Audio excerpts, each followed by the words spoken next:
I got paid yesterday and I have no idea where my money went. Sounds like you need a budget. Let's go.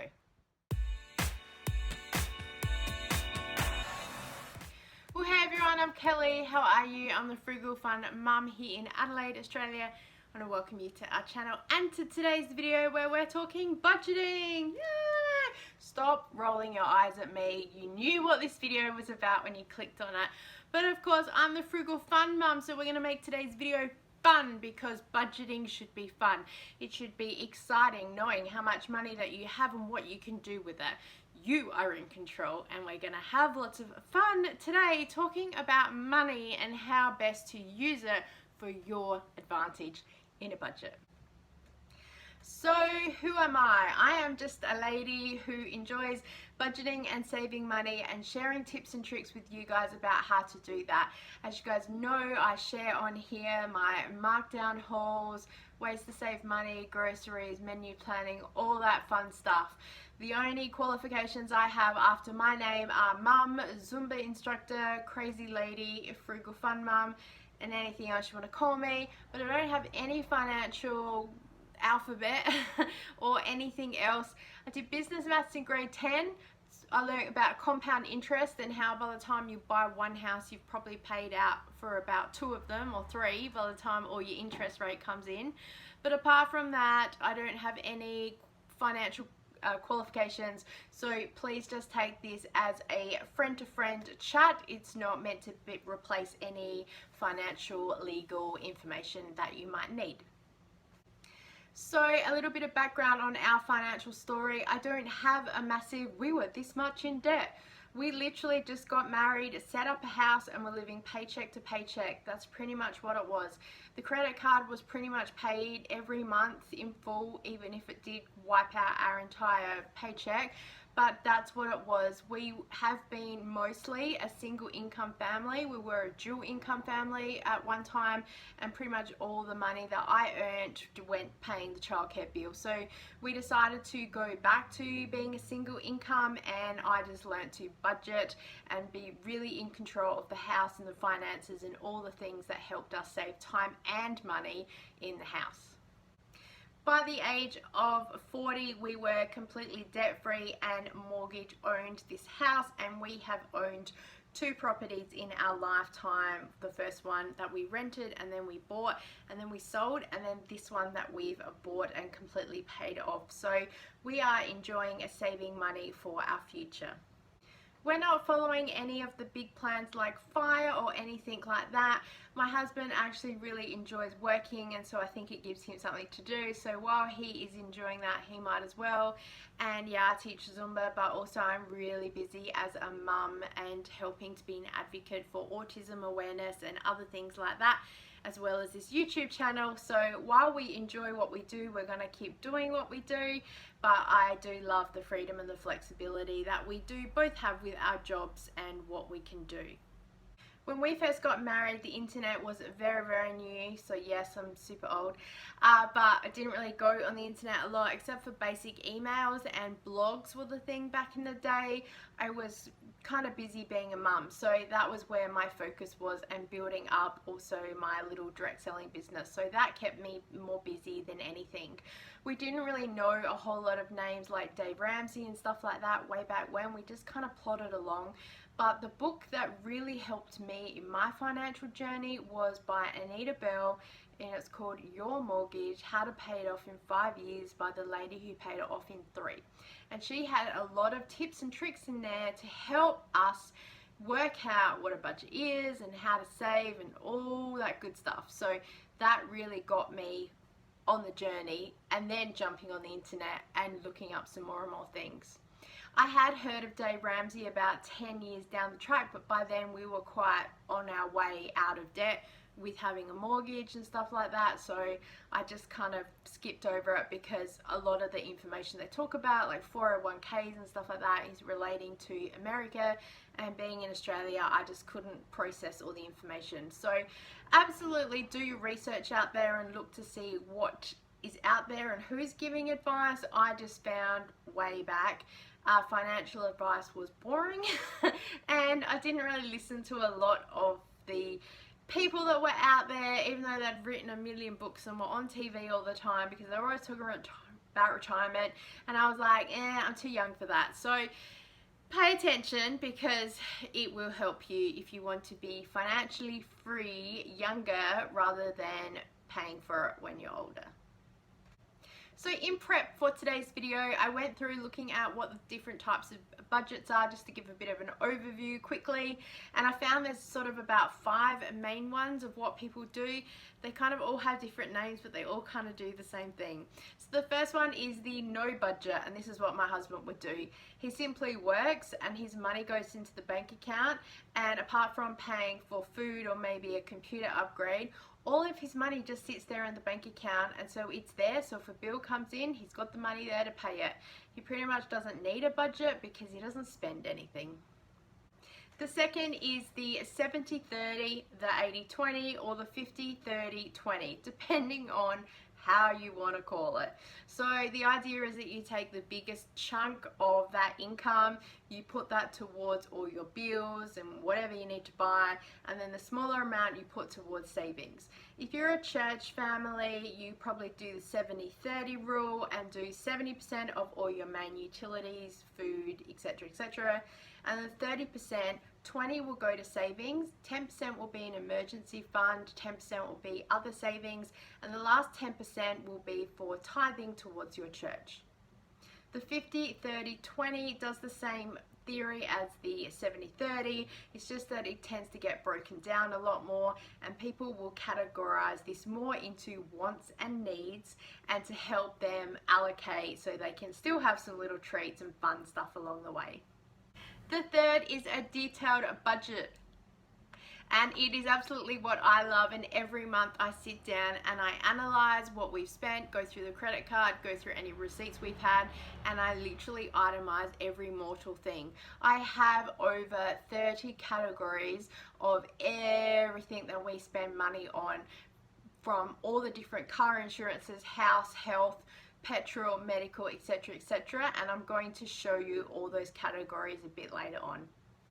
The fourth is the zero budgeting method. So you look at each paycheck as it comes in and you budget every single dollar, so you have nothing left. It is all allocated and has a job, and you do this every time you get paid, so you're basically balancing it down to nothing. You start with nothing every time and you allocate everything so it is equal and flat.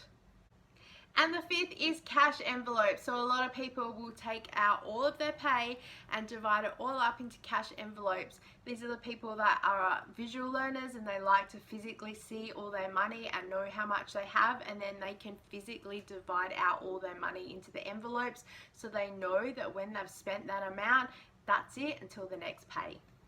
Regardless of what method you choose, it might take a little bit of playing with it backwards and forwards to sort of figure out if it does work for you.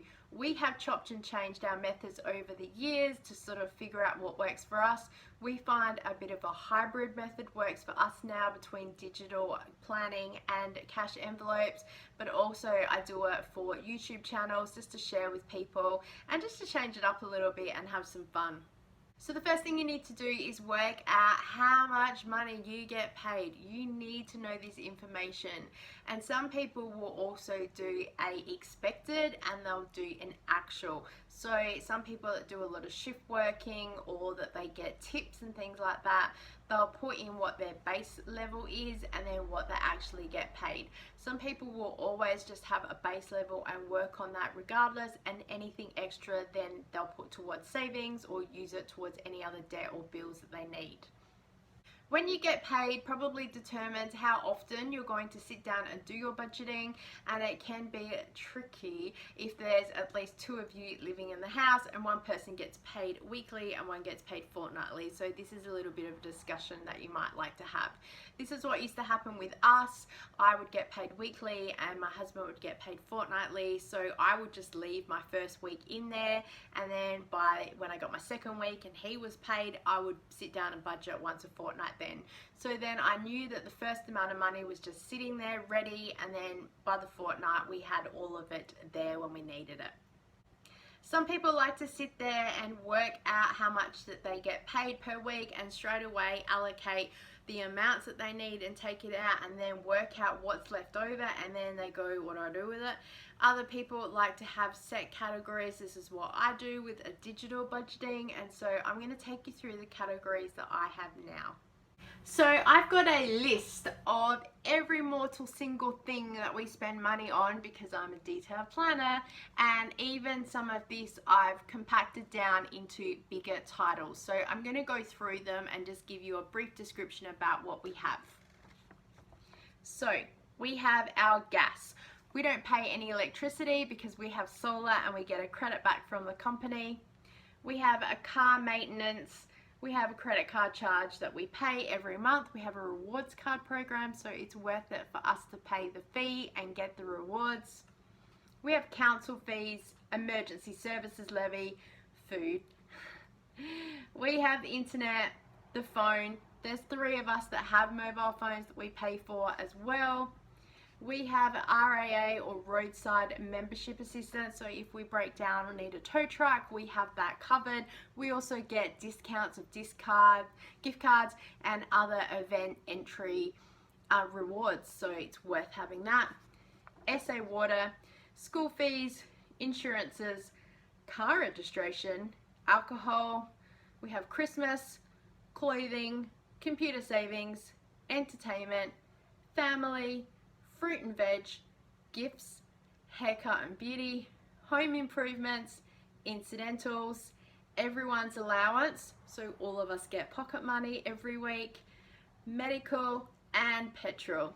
So as you see, I have a lot, but I'm a detailed planner, and what I do is I pull the credit card statement every week and I will plot in how much money we've spent. The last couple of categories that I talked about, we have them as cash envelopes, and you can see that on my channel where I have so much money allocated to each one. So if we go somewhere and it's only $2 or something, I can pay for cash because some places have minimum amounts with their FPOS machines, so it's just easier to pay cash. And I put the receipt in there once I've paid for it, and then I know what I've purchased. I tend not to track that so much for like the $2 here and $2 there. I just put in that we had $20 in there, and then once it's gone, I'll add in the next time that I needed to put back another $20. So also I keep track of it each fortnight that I do that money to see how much we're saving or spending, and then it keeps us on track as well. So that budget is very fine in detail. For those of you who like bigger categories, a bit like decluttering, you've got the micro and the macro organizers. I've created a bigger list, and I've just still listed everything, but just to show you guys.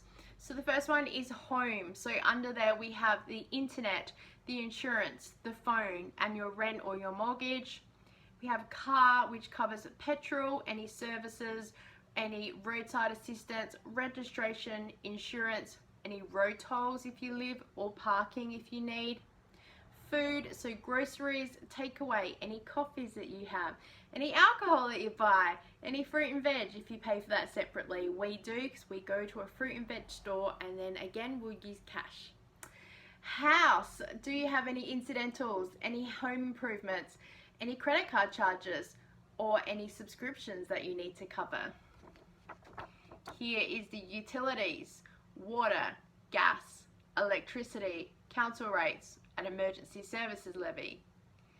For the family, we have entertainment, Christmas, clothing, gifts and birthdays, school fees, allowances, and any pets that you might need to pay for. Medical / beauty, haircuts, medical, insurance, or any beauty treatments, beauty products, services, etc. And the last one is savings. So you might have an emergency savings fund, and you might be saving for any projects. So as you can see, there's a whole lot of different ways that you can budget, and again, you'll play around with it and you'll see what works best for you. Next, you're going to want to look at how much to allocate where. And this is where you're going to need to sit down with a highlighter and a credit card statement, bank statements, any receipts you have, your memory, your diary, anything you can grab that you think is going to help you, and go through with a fine-tooth comb and write down every mortal single thing that you've spent money on. And if you get through, say, credit card statement like I did and go, there's a whole lot of stuff under shopping, I have no idea what this is for, then that's when having a more detailed budgeting can help, because you can break it all down. But then that's where maybe you want to have a look at cutting back on some of your spending. Knowing how much to put into what category can be tricky. It's going to depend on how much money you do get paid. And quite often when we were very early on in our marriage and budgeting, we kind of went, we don't have enough to live on. So you either need to work out a way to get more income or cut back on some of your expenses.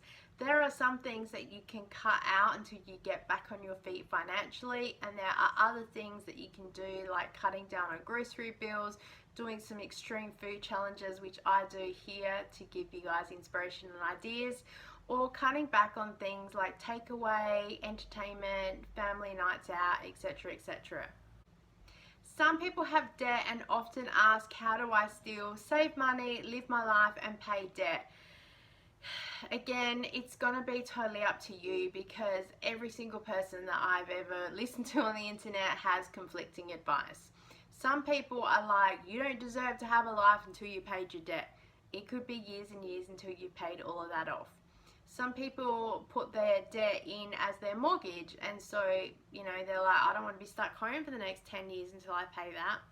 Other people say you just need to pay a percentage off of your debt and put some away into savings and still live your life. It's totally up to you about sort of how you live your lifestyle and sort of where you feel most comfortable with your money.